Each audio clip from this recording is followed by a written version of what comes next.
Jangan lupa subscribe. Jangan lupa subscribe. Pemirsa, Muhaimin Iskandar menjawab tantangan Luhut Binsar Panjaitan yang menantang mengajak Muhaimin ke lokasi tambang nikel.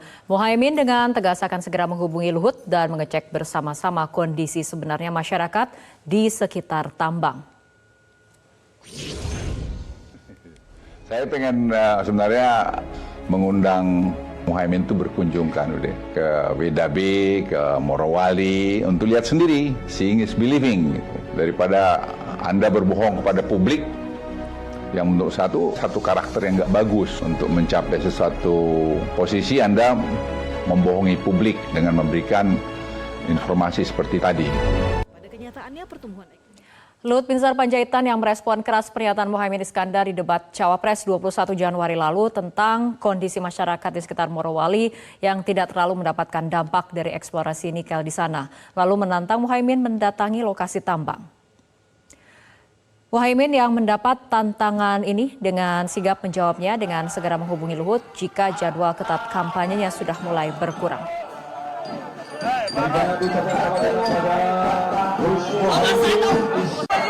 Oh iya, nanti kalau kampanye ini mulai agak reda, ini saya lagi di daerah, tentu akan saya temui Pak Luhut, saya ajak ke daerah-daerah tambang. jelajah.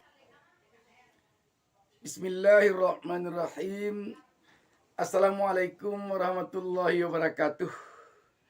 Jumpa lagi dengan saya Bustami Narda. Saya doakan kepada Allah Subhanahu wa taala, Tuhan Yang Maha Esa.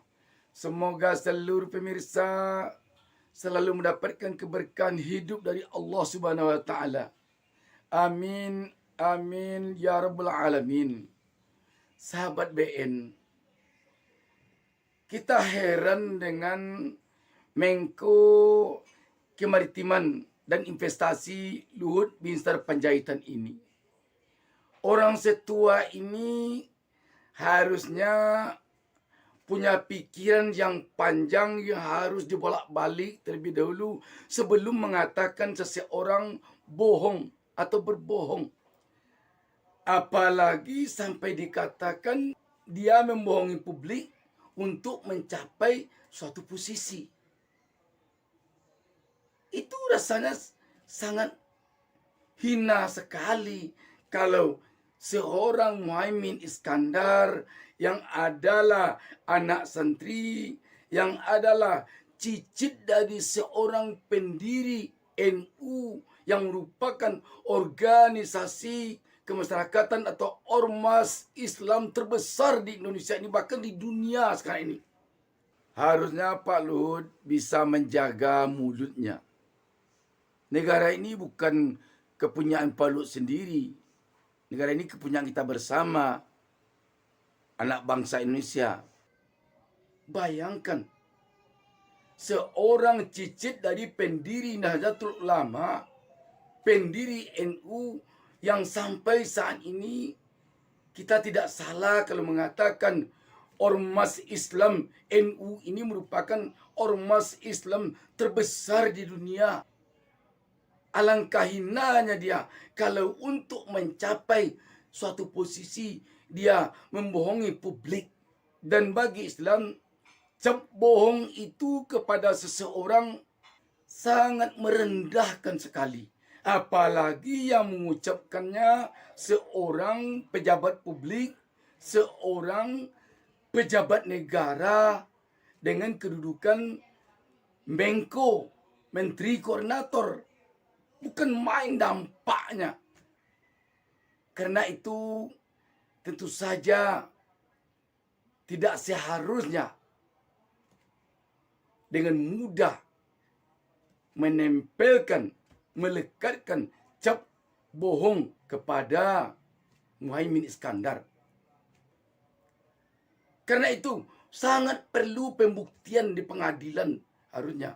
Kalau Pak Luhut ingin mengatakan bahwa Muhaimin Iskandar ini adalah membohongi publik untuk mencapai posisi. Tetapi kalau belum ada pembuktian yang inkrah, alangkah baiknya Luhut tidak mengatakan hal itu kepada publik. Sebab tidak hanya Muhaimin Iskandar pribadi yang kena jadinya, tetapi rembesannya luas.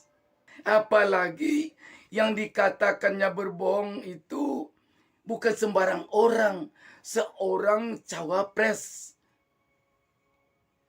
yang sudah diakui secara resmi oleh negara yang namanya Komisi Pemilihan Umum. Jadi dia itu sekarang adalah cawapres yang Luhut bin Sarpanjaitan selama ini belum pernah menduduki jabatan sebagai seorang cawapres. Sebagai bukti dari ketinggian budi, kerendahan hati, dan kejujuran yang begitu dipegang teguh oleh Muhaimin Iskandar, di dalam menanggapi ucapan cap bohong dari Luhut ini, kita tidak melihat keluar kata-kata kasar dari mulut Muhaimin Iskandar. Tidak ada. Dia hanya mengatakan akan menghubungi Pak Luhut. Waduh, manis kata-katanya. Ini membuktikan bahwa Muhaimin Iskandar ini memang tokoh nasional yang kelihatan sifat-sifat seorang pemimpin di dalam Islam telah begitu mendarah daging baginya. Dia sabar. Dia tidak ada mengeluarkan kata-kata yang menusuk kepada Luhut, walaupun Luhut telah mencapnya sebagai seorang pembohong atau yang membohongi publik. Ini bukti bahwa hati warga Nahdien ini memang betul-betul bersih.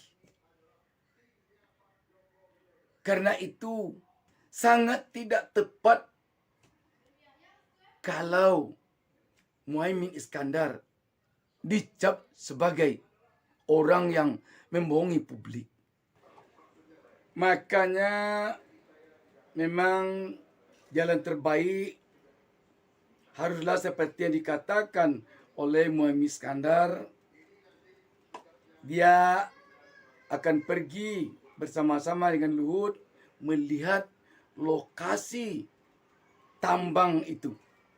Tapi jangan lupa membawa wartawan agar nanti benar-benar dapat disebarluaskan kepada publik hasil kunjungan atau peninjauan dari Luhut dan Muhaimin Iskandar ini di lapangan. Agar bisa dilihat di sana bagaimana sekarang pencemaran lingkungan ada atau tidak. Di samping itu tentu juga bisa dilihat hal-hal lain seperti soal ketenaga kerjaan, soal keamanan pekerja. Karena kita baru saja kemarin ini mendengar adanya ledakan tungku di tambang nikel yang sempat menewaskan sejumlah pekerja. Tetapi jauh sebelum itu, kita sebagai pendukung cawapres nomor urut 1, Muhaimin Iskandar, tidak enak mendengarnya kalau seorang pejabat negara menghakimi cawapres yang kita dukung dengan mengatakan berbohong itu. Boleh saja membantah bahwa katakanlah tidak benar yang disampaikan oleh Muhaimin Iskandar itu. Tetapi jangan dihakimi langsung bahwa dia berbohong atau dia bohong. Apalagi sampai mengatakan membohongi publik untuk mencapai suatu posisi. Sebab yang berhak mengatakan itu hakim di pengadilan. Setelah terbukti Muhaimin Iskandar berbohong atau bohong. Sekarang belum ada apa-apanya. Apakah Luhut kesal sekali karena Muhaimin Iskandar mengatakan tidak setuju dengan hilirisasi yang ugal-ugalan yang terkesan membuat lingkungan di sana tercemar. Harusnya kalau Luhut menyanggah atau membantah bahwa tidak ada pencemaran lingkungan di sana sekarang, tidak ada di sana sekarang ini hilirisasi yang ugal-ugalan. Kemukakan data dan fakta oleh Luhut yang membantah apa yang disampaikan oleh Muhaimin Iskandar ini.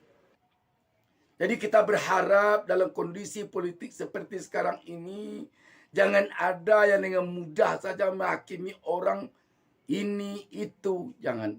Kalau tidak mau dikritik, jangan mau jadi pejabat publik atau pejabat negara.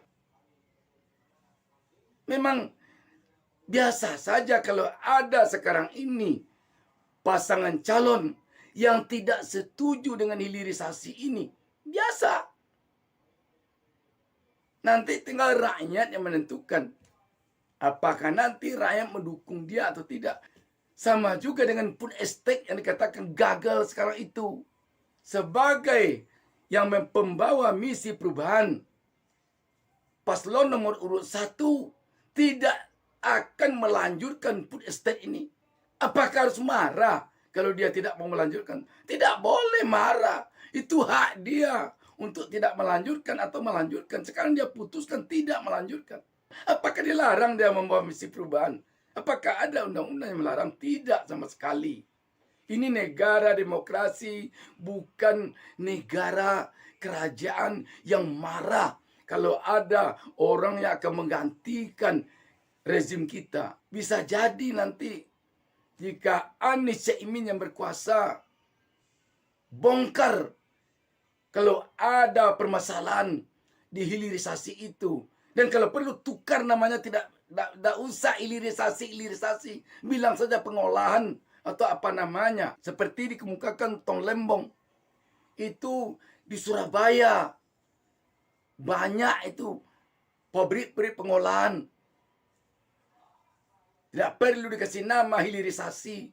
Apakah akan marah kalau nanti hilirisasi itu diganti namanya oleh orang yang berkuasa sesudah dia?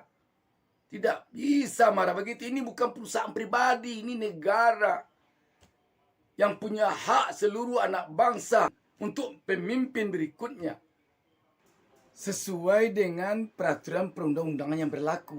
Semoga para pemimpin kita di negeri ini bisa menyadari bahwa kita tidak harus marah, tidak harus menghakimi orang kalau berbeda pendapat orang dengan kita dalam proses kehidupan berbangsa dan bernegara. Demikian. Wassalamualaikum warahmatullahi wabarakatuh.